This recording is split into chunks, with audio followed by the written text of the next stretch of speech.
Bersyukur pada hari ini Tuhan masih memberikan kesempatan kepada kita, di mana kita masih dapat memuji Tuhan, dan nanti kita juga akan mendengarkan cerita firman Tuhan ya. Nah, kita mau memuji Tuhan, tetapi kita mau berdoa terlebih dahulu. Anak-anak di rumah bisa ikut lause berdoa bersama-sama ya. Kalian pasti sudah tahu bagaimana sikap doa. Mari kita berdoa. Terima kasih Tuhan, untuk hari ini Engkau masih memberikan kesempatan kepada kami, di mana kami masih bisa memuji, memuliakan nama-Mu. Kiranya Engkau yang menolong setiap guru-guru lause-lause yang mengajar, agar diberikan kesehatan yang baik, dan anak-anak juga yang di rumah dapat menjadi anak yang taat serta takut kepada Tuhan. Ampuni dosa kami yang kami lakukan, baik dengan pikiran, perkataan, dan perbuatan. Sebentar kami juga akan memuji Engkau, kiranya Engkau yang menolong, dan kami juga akan mendengarkan firman-Mu, supaya Engkau membukakan lubuk jantung kami, dan kami dapat menyimaknya dengan baik. Hanya di dalam nama Tuhan Yesus kami sudah berdoa, amin. Nah, anak-anak di rumah, sekarang kita mau memuji Tuhan. Kita buka pujian nomor 247 yang ada di buku KPPK ya. Nomor 247. Kita memuji Tuhan bersama-sama ya.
Selanjutnya kita menyerahkan waktu untuk mendengarkan firman Tuhan.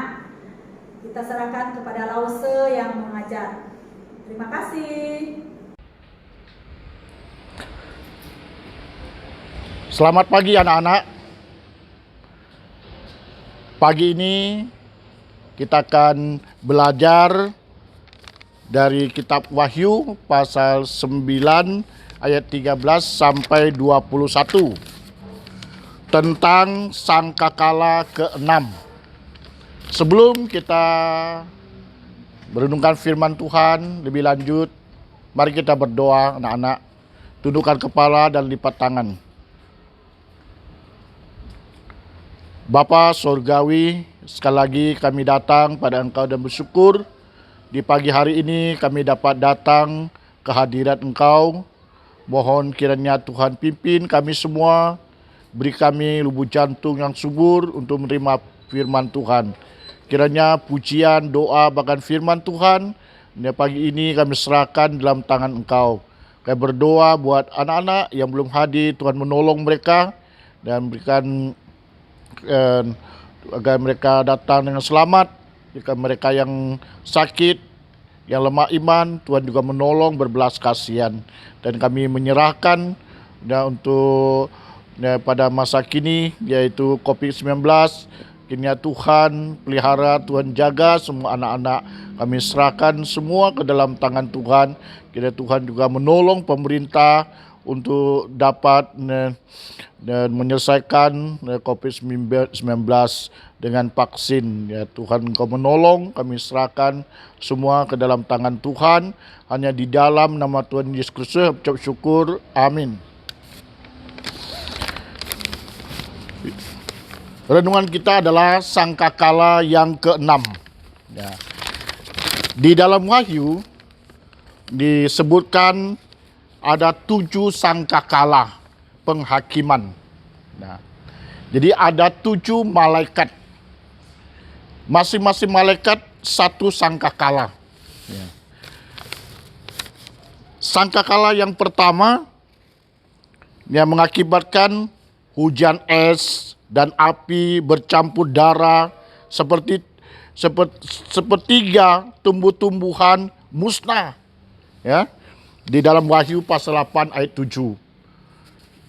Sangkakala yang kedua mengakibatkan gunung api ya dari sorga, sepertiga lautan tercemar ya. Pasal 8 ayat 8 sampai 9.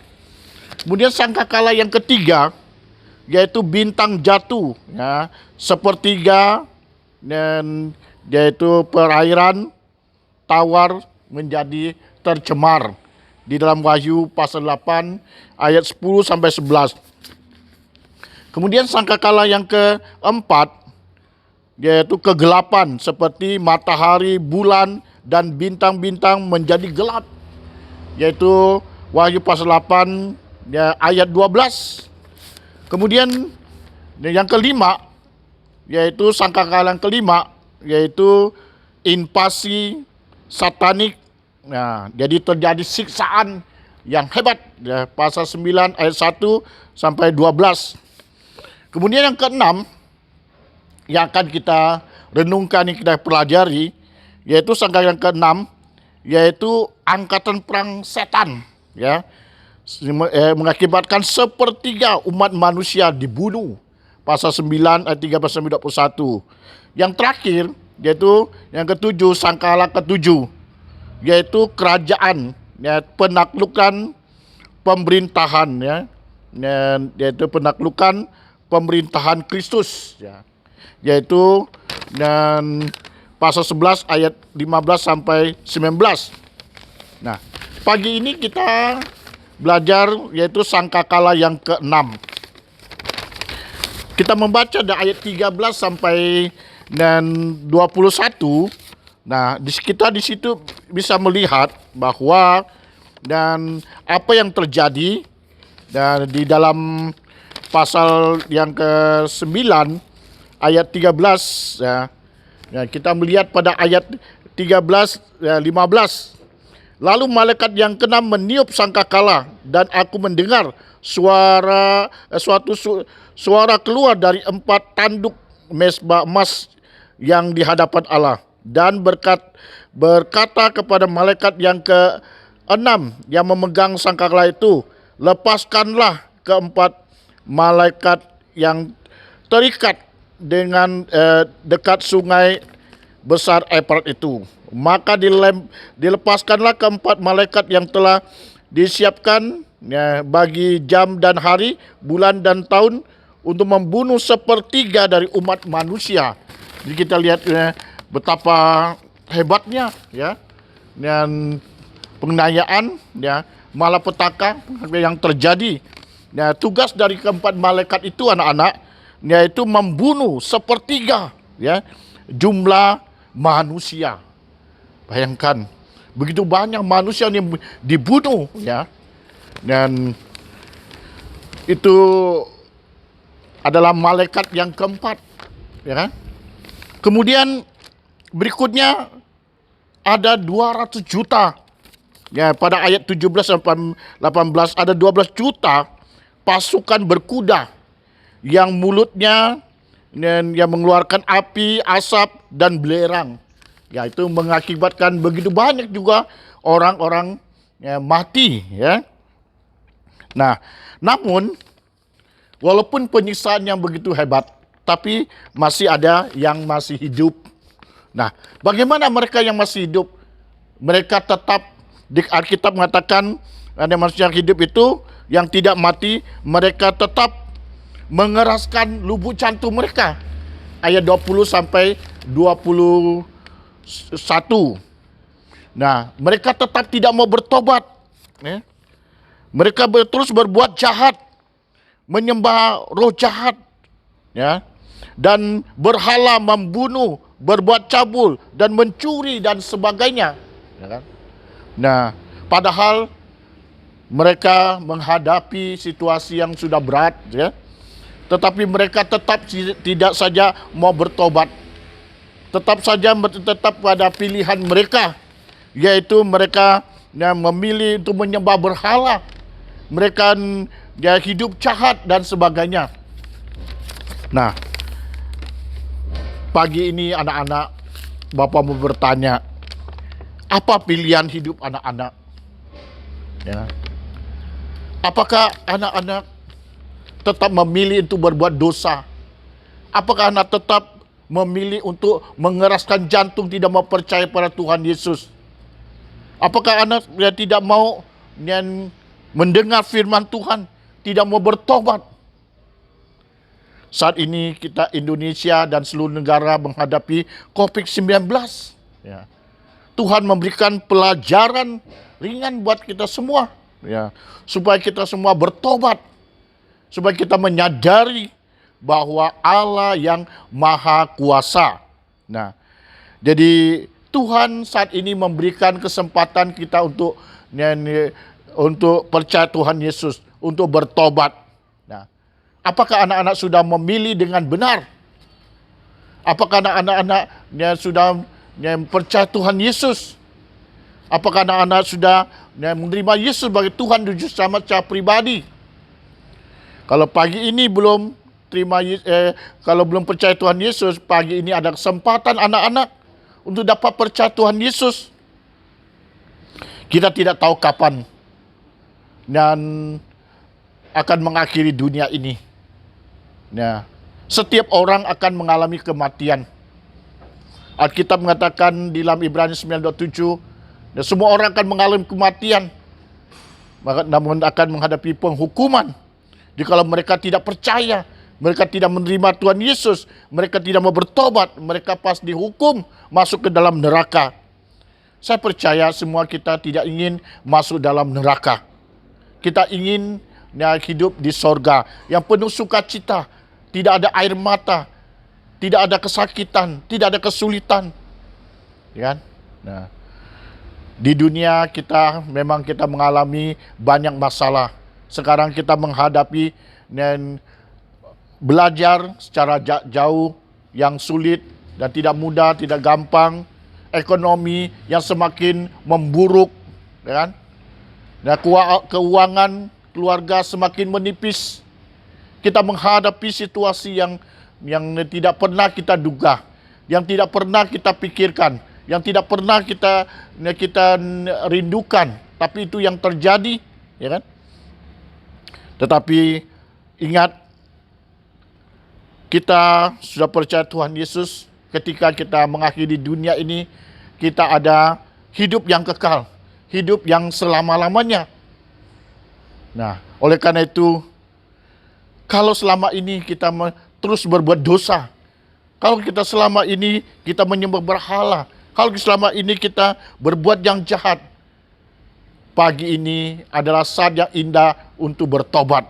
Nah, di dalam Wahyu pasal 21 ayat 8 dikatakan kepada kita semua, Wahyu pasal 21 ayat 8 dikatakan, tetapi orang-orang penakut, orang-orang yang tidak percaya, orang-orang kecil, orang-orang pembunuh, orang-orang sundal, tukang-tukang sihir, penyembah-penyembah berhala, dan semua pendusta, mereka akan mendapat bagian mereka di dalam lautan yang menyala-nyala oleh api dan belerang. Inilah kematian yang kedua.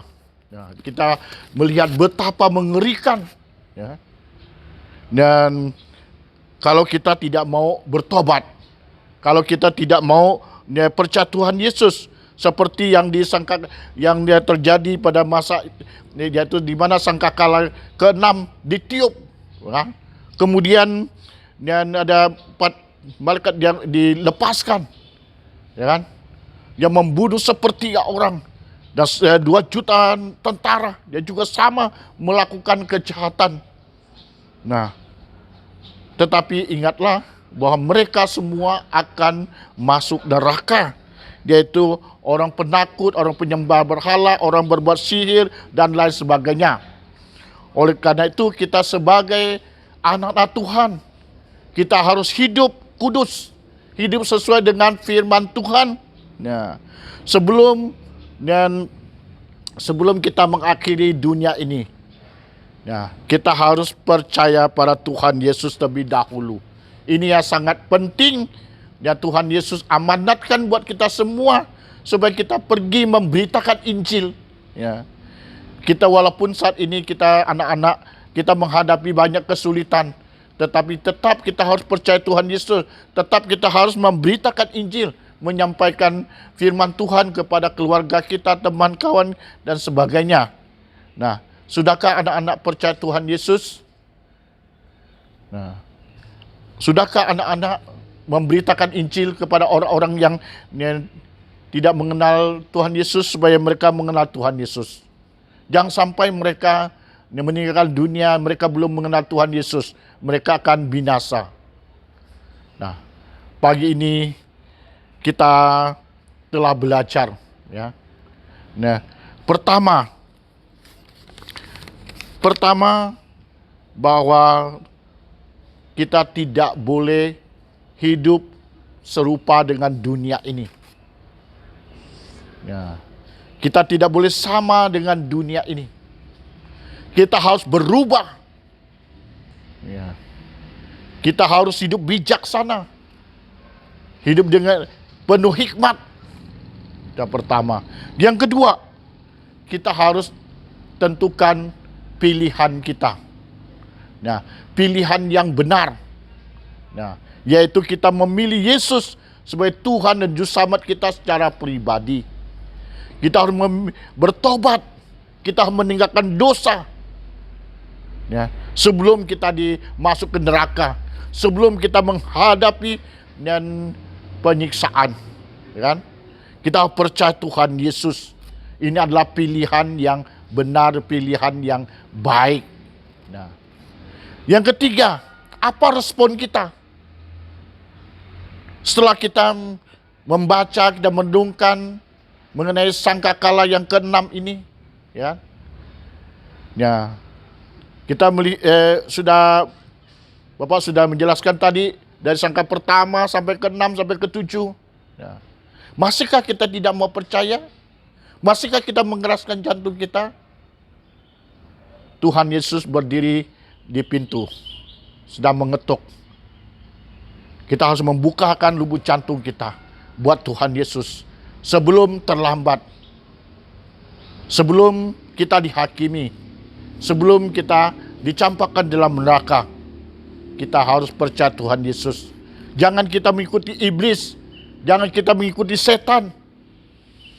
Oleh karena itu, hidup kita jangan seperti iblis, jangan seperti setan.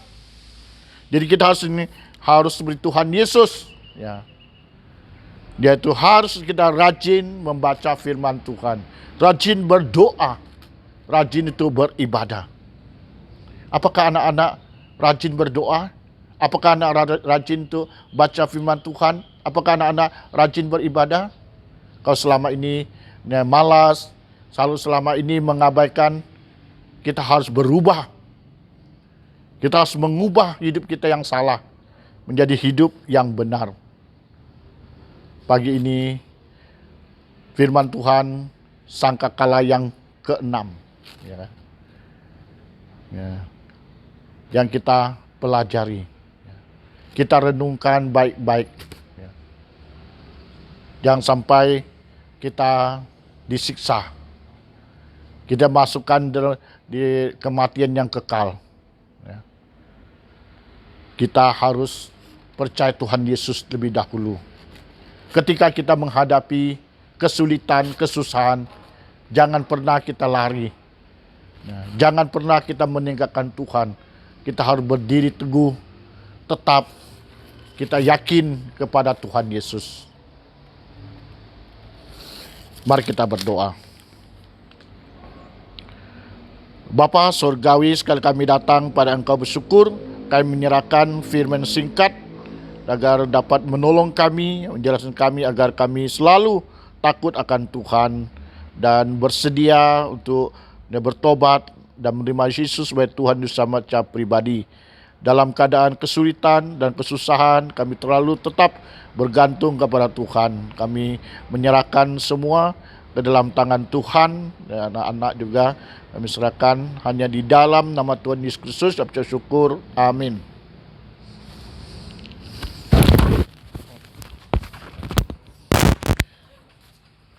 Berapa menit?